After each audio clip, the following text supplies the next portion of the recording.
Welcome to Winder Works, the official podcast of the City of Winder. Join us today as we go behind the scenes to learn from the people, projects, and progress shaping our community. Now, let's get ready to dive into the initiatives that make Winder a great place to live, work, and visit. Well, welcome everybody to this episode of Winder Works. We have a special guest today. We do not have a department head with us. We have Captain Rob Curott of the Winder Police Department, who unfortunately will be retiring at the end of July after over 30 years of service to the city of Winder. So we want to take the opportunity to bring Captain Rob in and kind of share some stories and hear from him about what he's seen and what he's enjoyed about being with Winder all these years. So Captain Rob, welcome. Thank you. It's good to be here. Yeah, so jump right in. Why don't you tell everybody a little bit about yourself and what you've kind of done with the Winder Police Department for the last 3+ decades. Thank you for making it sound older than I am. I do what I can. So I said decades. Yeah. Well, actually, my father was a police officer in Winder when I was born. And then I guess when I was about 1, he moved down to Gulf Shores, and he did, I guess, 90% of his law enforcement career down on the Gulf Coast. And that's where I grew up. Probably when I was 19, I guess. Him and my mom moved back up here to help my grandmother who had MS. Obviously, back then, long-distance phone calls weren't free like we have on our cell phones now. So I was spending a lot of money calling them. I miss my parents. I really love my parents. And me and my roommate, we decided, hey, let's go up there and give that a shot. And moved up here, worked at Hills for a little while, McLean Trucking for a little while, and put in an application at Winder, Barrow County, and Auburn. Barrow County called me back, went to work in the jail there, and did that for about 2.5, 3 years. Then the chief at the time, Chief Stone, we were out on a incident with an inmate that had absconded custody, and the chief came up to me and asked me, no different than chiefs and sheriffs today, trying to get people from other agencies and stuff, and asked me about why I didn't apply with them. And I told him, I said, I did. Chief Stone, they called him the Rock for a reason. He was a very hard man, and he said BS. And I was like, yes, sir, I applied about 2.5 years ago. He called me later that evening and asked me if I had wanted to come to work. And I was like, well, I hadn't taken my pre-entry exam or anything like that. And he said, well, it's this Thursday if you want to go take it. And I was like, yes, sir. So I went Thursday. And back then, it wasn't everything computerized like it is now. You would get notification probably back in about 2 weeks. But I guess he had some contacts since he was former GBI. And so I went and took the entrance exam, and Thursday evening he called me up and said, so when can you start? And I told him, I said, well, I have to put in a 2-week notice. And he says, well, you start at the academy 2 weeks from today, so you might want to go ahead and turn it in. So I was like, yes, sir. That's unique. That's a good story. Yeah. So when you started with Winder, what size was the department? What was the difference then and now? Probably pretty close to what we are right now. We had probably 1 or 2 more people in CID, I would say. We carried around 4 or 5 people per shift. Shortly, I guess it was about 2 years after I'd been there, they started a housing officer position. And actually, they had one before I'd come. Former officer Chris Roos, I think he was a housing officer before me. So, taking people from here, there, and there, it's probably pretty much about the same. I would say we might have a few more officers. It's not like, we grew 25 officers or anything like that in this 30 years. It just hasn't been like that. I'm sure you've seen some things over your career here. What would you say stands out the most in terms of a really positive experience that you're very happy that you were able to be a part of here? So, for example, when you leave July 30th and that's the last day with Winder, what's one fond memory you will have of the city that you're going to take with you? Man, I don't know that I could narrow it down to just one. It's I've got to do so much. So I started in 94 was a housing officer in 96. Also got to work the Olympics in Atlanta in 96. I did housing for about 5 years, and in that time, the housing authority sent me to training all over the country. Like I thought it was pretty neat going down to Macon, and then next year I'm in Texas, and then, it's just going all over and learning. And then them sending me to canine school and being a canine officer, I really enjoyed that.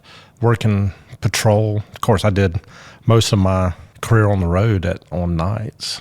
Oh, wow. Okay. So I loved it. My wife did not like that. Yeah. No, especially when we started having kids. But we made it work.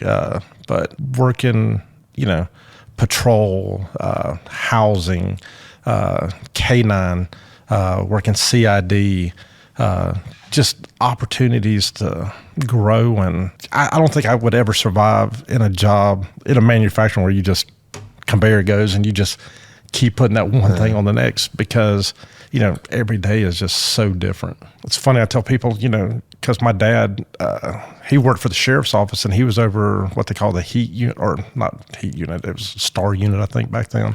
And they mainly dealt with traffic and DUIs and stuff.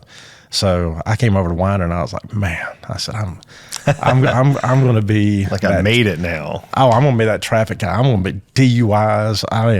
I got me one of those little file boxes from my trunk with all the paperwork in it and everything. And, I'm sitting there thinking, yeah, I'm going to be the DUI guy. And I, go through the SFSTs and stuff, all the training and all of it I can get and everything, get my first DUI, and 4 hours later, I'm still in there doing the paperwork, and the guy's already bonded out. He's already gone home. He's gone home and sleeping it off or whatever. And it's like, wow. But, I'd made my decision. That's what I was going to do. Yeah. And then, make another traffic stop and get a pretty good amount of cocaine out of it. I go in, one of them a misdemeanor traffic, and, getting some cocaine, that's, felony. That's a kind of a jackpot if you're going to make it worthwhile. Yes. And I'm in and out of there in like 20 or 30 minutes. And I'm sitting there going, yeah, maybe I might be a drunk guy. Might be onto something now. Yeah. So paperwork's not anything that anybody likes. I don't think any career anybody likes paperwork and stuff. But, you write a good report and everything, and you're good. 3-4 hours on a DUI for all the mandatory paperwork you got to do, or 30-40 minutes on a felony case. Yeah, I'd rather do the felony cases. I get that. But there are a lot of people out there. I mean, we need the people to go out there and getting the DUIs, making the street safes and stuff like that. But that just wasn't me. So you've made a lot of connections in the community just by being here so long. You're kind of, I've seen you be that go-to person for everything from taking the top off of a Bronco in a Christmas parade to checking somebody's baby seat, making sure that's put in safely. Yes.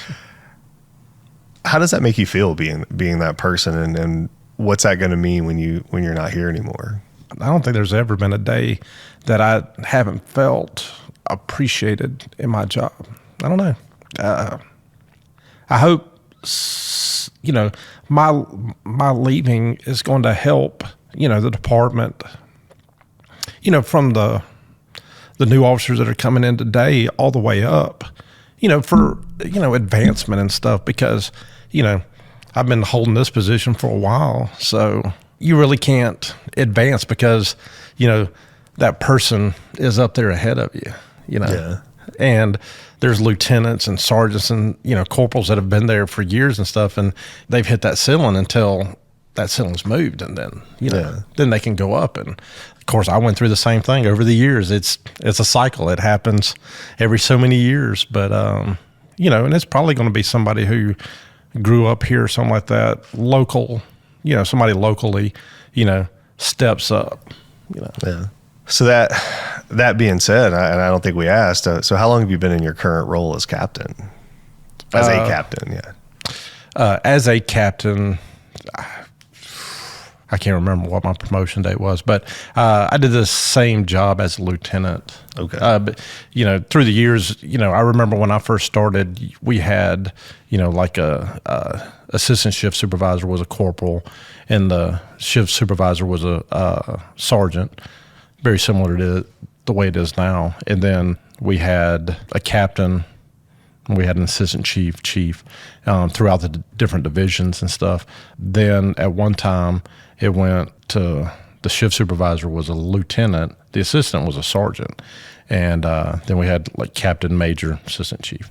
So I got promoted to lieutenant 15 years ago, maybe 12, 15 years ago. And I think I held that rank the longest. In that time, I was patrol commander, and then patrol commander and operations, and then CID and operations, and then I went back to CID. I held on to operations the whole time I moved around, and then finally it was just operations. Okay. So when other people came up and whatever reasons came up to where they were promotable or whatnot, they would take that, and then we actually had 3 different commanders instead of, just 2. Okay. So we talked about your fondest memory, and within reason, we do have a PG audience here. Well, can you describe what the most fun you've ever had in one day? Everybody has that one time that they will never forget, and it makes them smile. It was just fun. Now, I know you guys have some side, you guys being public safety have a different level of fun than us common folk. But if you could describe just that one time for somebody that your day was just fun, that you enjoyed it more than any other day. Oh, man. That's a hard one because I've had a lot of really fun days. Back in the, late 90s, early 2000s, just working on the road, did a lot of, I was talking about drugs earlier, doing that, getting to do undercover, buying dope. I remember one night, one of my best friends, not going to mention his name, he'll know who he is listening to this, sees a guy in an area that's kind of ducking him. So this friend of mine knows that this guy's down where he was at looking to score some drugs, and he ghosted him. I mean, he's my guy, my friend's sitting there trying to keep him in eye to see when he buys or who he buys from and stuff like that. And the guy ghosted him, and he calls me on the radio and tells me, he says, "Hey, I got this guy down here. I know he's down here trying to get some dope. I've lost him." And he asked me where I was at, and I told him, and so he was like, "Okay." And was your buddy a cop? Oh, yes, sir. Okay, yes, sir. You left that part out. I'm Okay. sorry. You said my best friend. All right. So now he really knows. One of my really good friends. Okay. All right. And we had gotten a lot of drugs that night. I guess they got a shipment in or something. It was funny because I remember bringing a guy in that night, and already arrested like 5 or 6 of them. They're in the jail just being processed and stuff. And it's just been like revolving door. It was funny because when we come in and they were like, "What did he get you for?" It's like, "Man, he got me holding," and they'd all start laughing. "He got us too," But the commander on that shift, he was very, very proactive, especially in drugs and stuff. My friend calls me, so he tells me where he sets up. I'm gonna set up over by a school, park my car, and start walking that away. And he's going in front of houses. I'm going behind the house, and he sees the guy. He's up underneath a car in this carport. And you got to understand, it's like 2, 3 o'clock in the morning. So I'm behind the houses, and I hear him yell out to the guy. And apparently he yells out, he said, "What are you doing under there?" And he was like, "Oh, no, I'm just looking for my friend under this car here."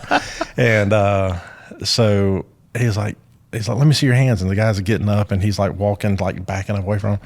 Or actually, that was me talking to him. I ran into him because my friend was coming around the backside who had lost him.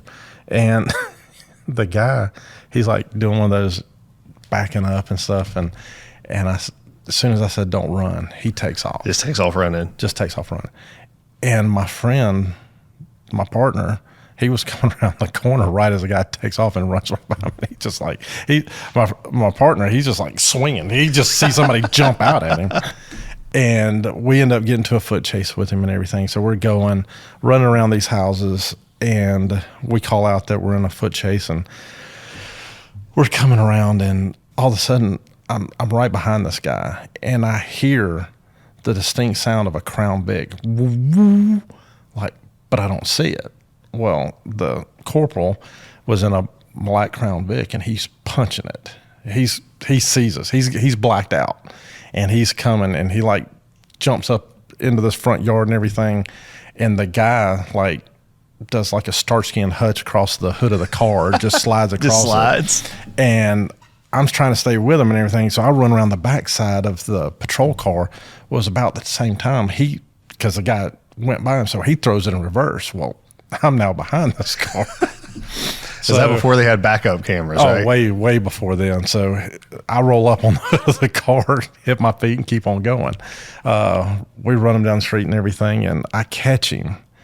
And by that time, of course, everybody's coming, county, everybody, and catch him beside the school and everything. And I'm sitting there, me and my partner were sitting there cuffing him, and all of a sudden, you smell this distinctive smell like somebody just stepped in some dog mess. No. And I get up off him. I'm checking my shoes, and my buddy's checking his shoes. Everybody's like, "Did we get in something?" And the guy's like, "It's me." Now, I'll be honest with you, because I guess he was scared or whatever. Yeah. But it could have been me, the way I got rolled up on the back of that patrol car. Know. I could have done it to myself, But my partner, I see this car, and I was like, okay, just put him in that car, and they'll transport to PD, and I'll meet him there. I didn't realize that my partner, when I take off after him, he hops in my car.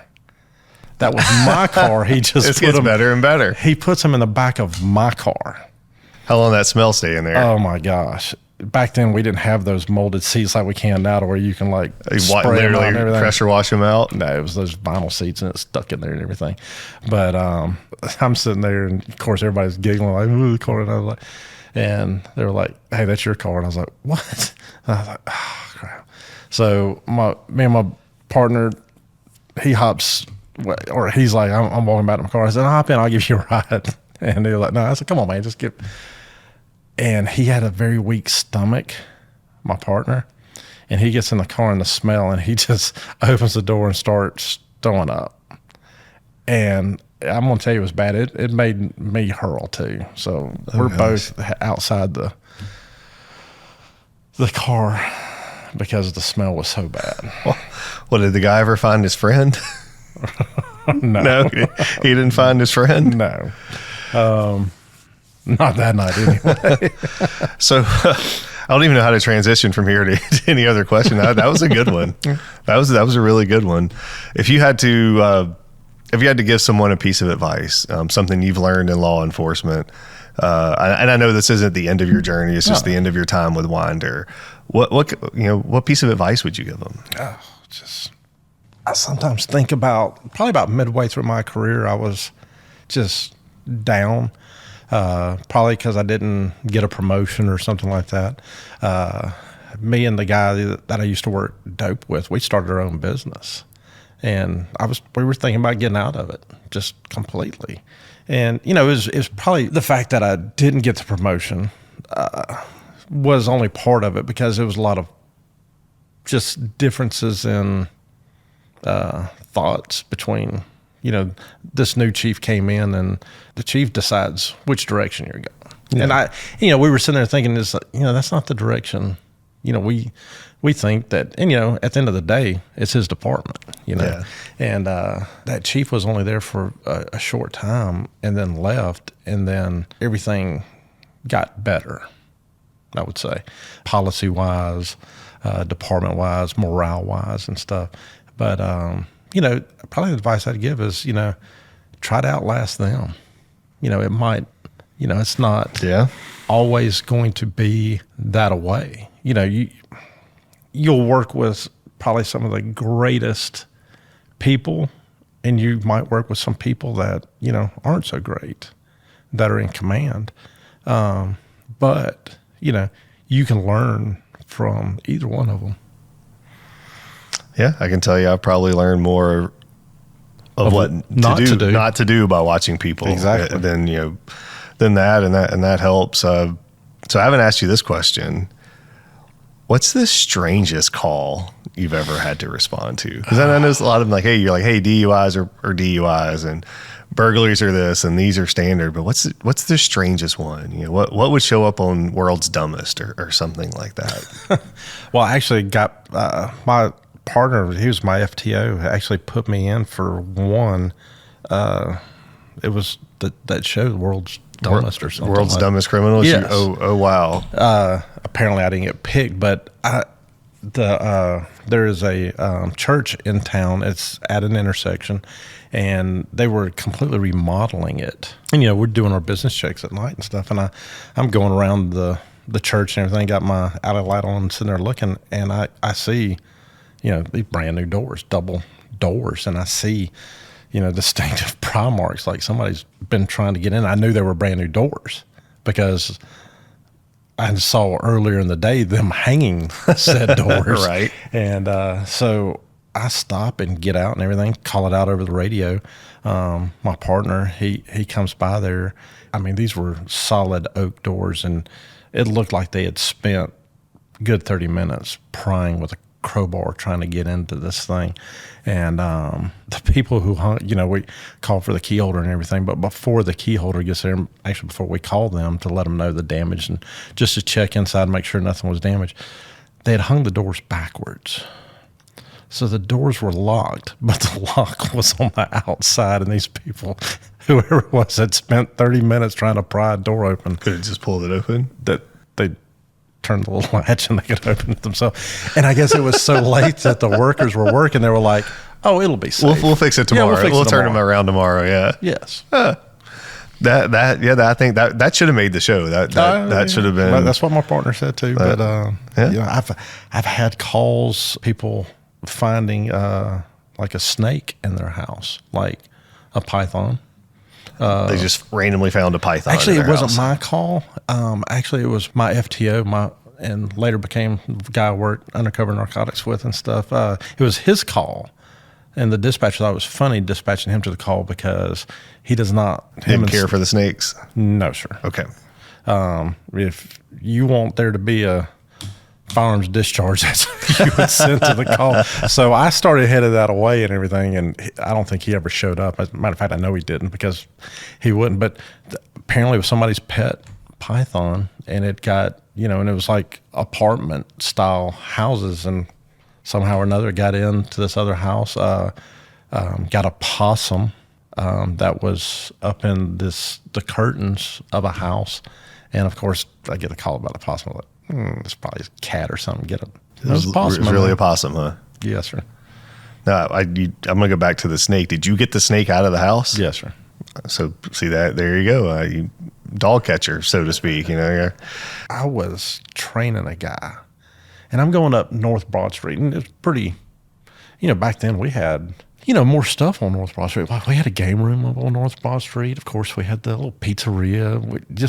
There was a weight room up on North Broad Street and stuff. And, you know, I just remember it being very busy that evening. I was training the guy, and I start seeing cars, you know, pretty close to right there where the lobby is. And I see, you know, cars just like slam on the brakes or something, like keep from hitting a baby or something. And then like the people behind me, I see their cars.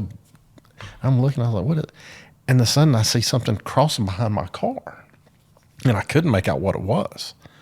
So I pull over and everything, call out, and people are about wrecking on North Broad Street, trying to keep from hitting this thing.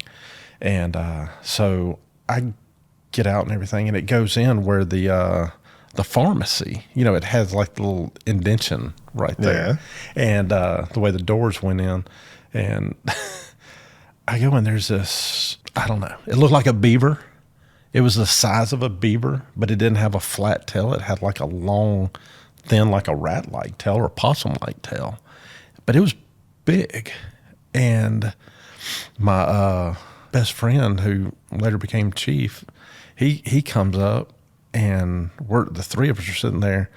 I'm like, what is this thing? And, it's minding its own business. It's up in that little indention, but there's people walking by and stuff, and we're just trying to keep people away from it and it away from people and stuff. Call for animal control to come out, and animal control comes out, and, he parks like right there on North Broad Street, and he gets out and he looks at it. And I guess he knew what it was. I can't even remember what it was. So he was like, yeah, let me go back to my truck. And, we're all sitting there expecting him to get like one of those catch. I now want to know what it was. Yeah, I don't know. I wish I knew. I'll look it up. I feel like I just got a cliffhanger from a movie that now I got to wait 2 years for the sequel to come out. But whatever it was, he's okay. Let me go back to my truck, and we're thinking he's getting like a catch pole thing. The thing with the cord, little noose thing. No, he comes back with a glove, and my buddy Dennis looks at him and says, "Hey man, don't you have like a catch pole or something?" And he was like, "Nah, this is a new truck that they hadn't put one in it yet." And he's like, "Do you have another glove?" Because he only has one glove on. And he was like, "Oh no." And he says, I got this." So we just stepped back, let him in that little indent area right there, and he just reaches down and grabs this thing. I mean, he grabs it. He didn't just like grab it by the tail. He grabs the body. Well, he misses, and that rodent, whatever it is, it gets back up on two legs, and he started going at that guy like he had just grabbed Mike Tyson, and Mike Tyson was coming after him. And I think Mike was about to get him there for a little bit, because I mean, it was all he could do to keep that thing from. And he finally, and while they were wrestling around there, he got a good hold of it and everything. And he's like, "I got it." And then he's like walking towards the truck, and he's like, "Ow, ow, ow." It starts biting through the glove and everything. And he's like running to the truck, opened up, and the glove, everything, and just throws it in there and closes the door. And like he's threw it in everything. The truck well, it has like those little kennel things in the back. He just throws it and everything.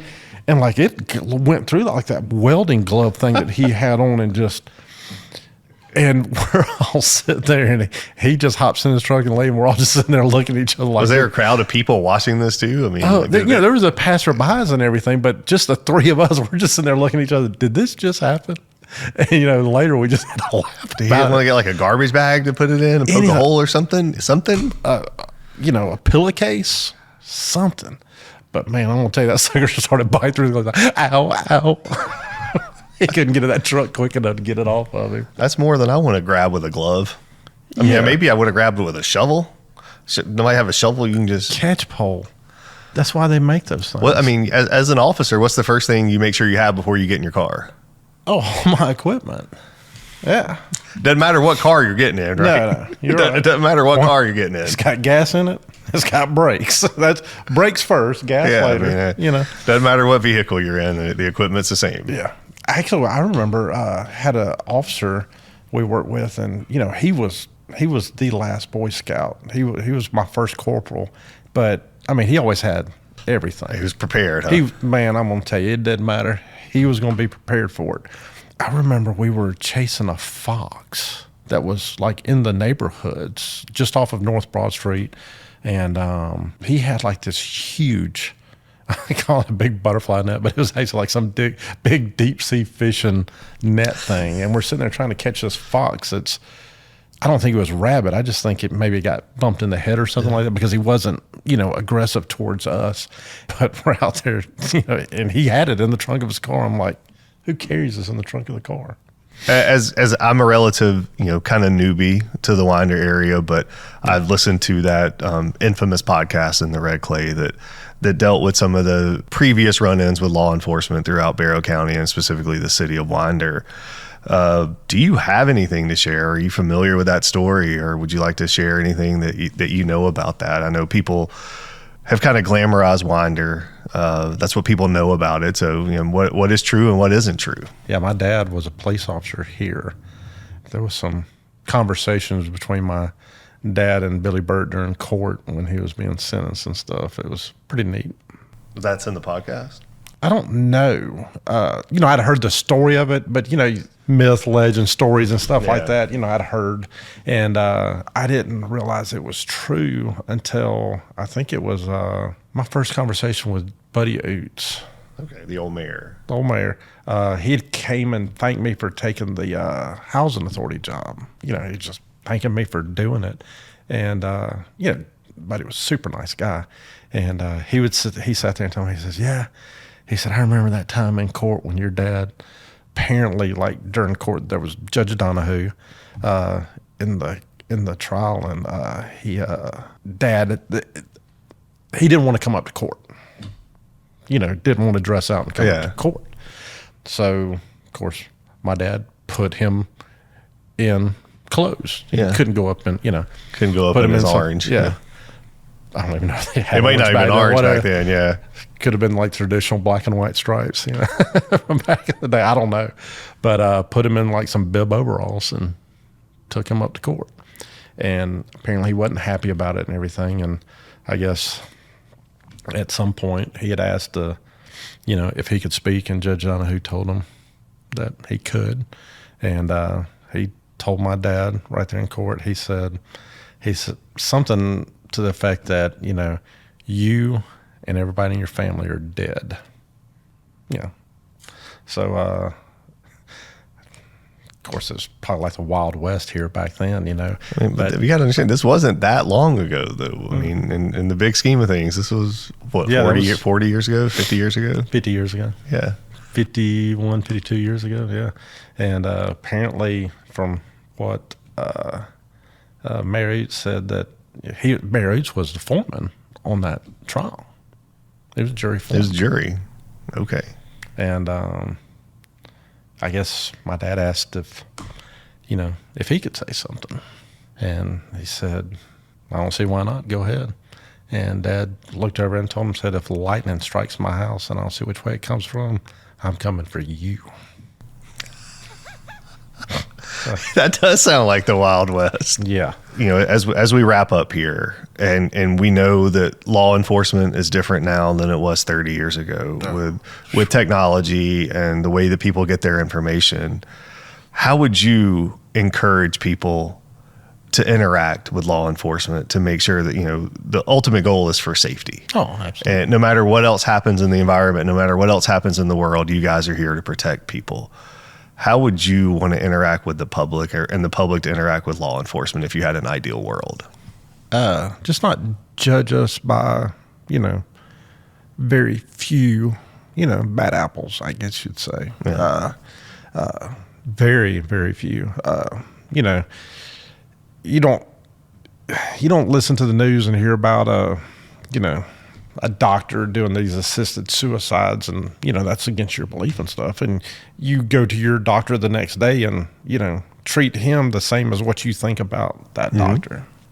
So that's kind of the short answer to that. No, I understand that. I mean, it's really and truly a thankless job. You guys don't make the news for putting up a basketball goal or taking kids shopping at Walmart with shop with a cop kind of a thing. You only hear about the bad. So definitely want to make sure people understand that these people are running the risk of their lives every night and what they do. And I know for 30 years you've done that here, and your journey is not done, but we want to have you on here to show people and kind of hear about somebody that stayed in a role for that long, that saw the changes, that persevered, like you said, that had moments where they doubted what they were going to do, and you stuck with it. And Winder is better for having you here. If there was a way to keep you, we would have done it, but we're always here if you want to come back. Well, I appreciate that. So is there anything else you want the listening public to hear from Captain Rob before you sign off? Thank you. Thanks for listening to Winder Works. We hope you enjoyed the show today. Stay informed by following the City of Winder on Facebook, Instagram, and YouTube. And make sure to visit www.cityofwinder.com to learn more about Winder, the City of Opportunity.